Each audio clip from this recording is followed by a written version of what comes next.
ট্রোলের আমি আসলে শিকার হচ্ছি। তো এটার কারণটা কি, রিজনটা কি? আমি যদি বলি, আমার 1 মিলিয়ন পর্যন্ত, এখন তো তোমরা জানো 1.8 মিলিয়ন সাবস্ক্রাইবার প্রায় হচ্ছে, তোমরা তো জানোই আমার ইউটিউব চ্যানেলে। তো আমার 1 মিলিয়ন সাবস্ক্রাইবার হওয়া পর্যন্ত আমি একলাই ছিলাম, আমি রিফাত হোসেন একলাই ছিলাম। আমি প্রত্যেকটা সাবজেক্টে কিন্তু পড়াইতাম, হ্যাঁ। তখন আমার পাশে আসলে কেউ ছিল না, আমি আসলে একলাই ছিলাম। 1 মিলিয়ন হওয়ার পর শুভ স্যার, তোমরা তো জানো, তো শুভ স্যারকে, সে আমাদের একাডেমিতে জয়েন করছে 1 মিলিয়ন হওয়ার আরো অনেক পরে। এবং আমি আসলে বাধ্য হয়ে প্রত্যেকটা সাবজেক্টের আমি ক্লাস কিন্তু তখন আমি নিয়েছি। একটা মানুষ সবগুলা কিন্তু সাবজেক্ট কিন্তু আমার নেওয়া লাগছে। কিন্তু যে টিচার আসলে আমাকে নিয়ে এখন বর্তমানে ট্রোল করতেছে বা আমাকে নিয়ে যে কথাগুলো বলতেছে, আমার এই টিচারের ভিতরে অনেক টিচারকে তখন আমি কিন্তু বলছিলাম যে আমার একাডেমিতে জয়েন করে, মানে 1 মিলিয়ন হওয়া পর্যন্ত কেউ আসলে কিন্তু আমার একাডেমিতে তখন জয়েন করে নাই। তো আমার শিক্ষার্থীদের কাছে একটা প্রশ্ন, তোমাদের মাঝে আমি এই প্রশ্নটা ছড়ে দিই। এখন যেরকম দেখো নতুন নতুন টিচার, বুয়েটের টিচার, মেডিকেলের টিচার, তারা মানে জয়েন হয়েছে। তো যারা আসলে আমাকে নিয়ে ট্রোল করতেছে, তোমরা তো দেখতেই পারতেছো, কিন্তু এইরকম এই যারা ট্রোল করতেছে তাদেরই কি আমি কিন্তু বলছিলাম, তাদের ভিতরে কয়েকজনকে আমি বলছিলাম যে আমার একাডেমিতে জয়েন করার জন্য, কিন্তু তারা আসলে কেউ আমাকে প্রাধান্যই দেয় না। তাকে মানে এখন একটা জিনিস তুমি চিন্তা করো, যে ধরো একটা মানুষের ভুল হইতেই পারে, আমি এটা ভুলটা স্বীকার করছি যে আমি ভুল করছি, কারণ আমার তখন একাডেমিকের একটা প্রেশার ছিল। এমনকি তুমি যদি আগের আমার ক্লাসগুলো দেখো, থাম্বনেল যেগুলো আমার নিজের বানানো, হ্যাঁ। একটা মানুষ, সে ক্লাস নিবে নাকি একাডেমি অন্যান্য কার্যশালে ভালো করে একটা প্রস্তুতি কিন্তু নিতে পারি নাই। তো সর্বদিক বিবেচনা করে আমার কিন্তু এই মানে হচ্ছে এই ভুলগুলা তোমরা দেখতেই পারতেছে, এবং যেটা নিয়ে বর্তমানে কিন্তু সবাই কথা বলতেছে, এবং সবাই এমন বিহেভ করতেছে যা আসলে তোমরা নিজেরাই কিন্তু দেখতে পারতেছো। তো আমি আসলে আমি ক্ষমা প্রার্থী, আমার একাডেমির পুরো যারা টিচার প্যানেল আছে তাদের থেকে, মানে হচ্ছে সবার পক্ষ থেকে আমি আসলে আমি ক্ষমা চাচ্ছি পুরো বাংলাদেশের সকল শিক্ষার্থীদের কাছে, এবং যত টিচার আছেন আপনারা, যদি আমি কোনো বেয়াদবি করে থাকি আমাকে মাফ করে দিবেন। আমি ক্ষমা চাচ্ছি আপনাদের কাছে, হ্যাঁ।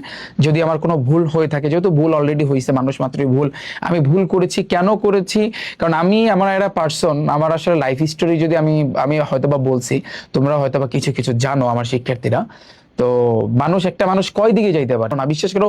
কোন টিচার, আমি বলছি, এতবার বলছি, কিন্তু তারপর আমার পাশে কিন্তু কেউ ছিল না, ঠিক আছে। তো আমি বাধ্য হয়ে কিন্তু জিনিসগুলো করছি। আমি ক্ষমা চাই আমি পুরো বাংলাদেশের সকল শিক্ষার্থীদের মাঝে, যদি তোমাদের সাথে যদি কোনো ভুল আচরণ করে থাকি, আমি ক্ষমা চাচ্ছি। আমার বাংলাদেশের যত এডটেকের বিজ্ঞ, মানে হচ্ছে বড় বড় টিচার যারা আছেন, যারা সিনিয়র টিচার আছেন, যদি আমার কথা যদি আপনারা যদি কোনো কিছু মনে করে থাকেন, আমি ক্ষমা চাচ্ছি। আমি ছোট্ট একটা মানুষ, আমি আসলে ওরকম আপনাদের মতো ওরকম বড় মানে অনেক জ্ঞান আমার আসলে অত নাই, কারণ হচ্ছে আমি ওরকম গবেষণা করার কিন্তু আমি সময় পাই না, ঠিক আছে। যদি আপনাদের সাথে কোনো ভুল ত্রুটি করে থাকি, আমাকে মাফ করে দিবেন, এবং নেক্সট টাইম থেকে আমাদের রিফাত একাডেমি প্রত্যেকটা টিচার প্যানেল আমরা আসলে চেষ্টা করব কোনো মানে হচ্ছে ভুল এটা যেন না হয়, এবং আমরা সেইভাবে কিন্তু ইনশাল্লাহ আগাবো, ঠিক আছে। এবং লাইফে আসলে উত্থান পতন থাকে। তো আমার জীবনটা আসলে যে কিসের উপর দিয়ে গেছে, এটা একমাত্র আমি নিজেও জানি, মানে নিজে জানি।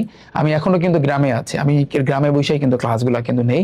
তো সর্ব সব শেষে আমি একটা কথাই বলবো, আমার শিক্ষার্থীরা তোমরা যারা আছো, তো ভাইয়াকে তোমরা অনেক কথা বলছো, অনেকে অনেক গালাগালি করছো আমাকে, অনেক গালি দিছো আমাকে। তো আমি জানি না যে কেন তোমরা আমাকে গালি দিছো। হ্যাঁ, আমি শুধুমাত্র একলাই যে ভুল পড়াই এরকমটা না। তো যাই হোক, তারপর আমি এটা স্বীকার করছি যে আমি ভুল করছি, এবং আমি ভুল পড়াইছি, এটা আমি আমি বড় গলায় কিন্তু আমি স্বীকার করতেছি। কারণ আমি আসলে ভাইয়া ওরকম টাইম পাই না, আমি আসলে যে একটা রিচার্জ করে তারপর যে করবো এরকম সময় আমি কিন্তু পাই না, কারণ আমার পাশে তখন কেউ ছিল না, ঠিক আছে। যারা এখন বড় বড় কথা বলতেছে তাদেরকেও আমি কিন্তু তখন বলছিলাম, কিন্তু কেউ আমার পাশে তখন ছিল না। কেউ একটা মানুষ আমাকে কিন্তু কেউ সাপোর্ট করে নাই, বাস্তব কথা। একটা মানুষ যারা এখন বলতেছে আমাকে নিয়ে ট্রোল করতেছে, কেউ আমার পাশে ছিল না, ঠিক আছে। তো যাই হোক, আমার আসলে কোনো আফসোস নাই। আমাকে যারা টোল করেছেন, আমি সেলুট জানাই আপনাকে, কারণ এই ভুলগুলো না আসলে হয়তো আমি শুধরে দিতে পারতাম না। তো এটাই আর কি। আর নেক্সট টাইম থেকে ইনশাল্লাহ রিফাত একাডেমি আরো অনেক এইভাবে আসতেছে, তো এটা তোমরা দেখতে পারবা। সো আল্লাহ হাফেজ, এটাই আর কি, আর কিছু বলার নাই।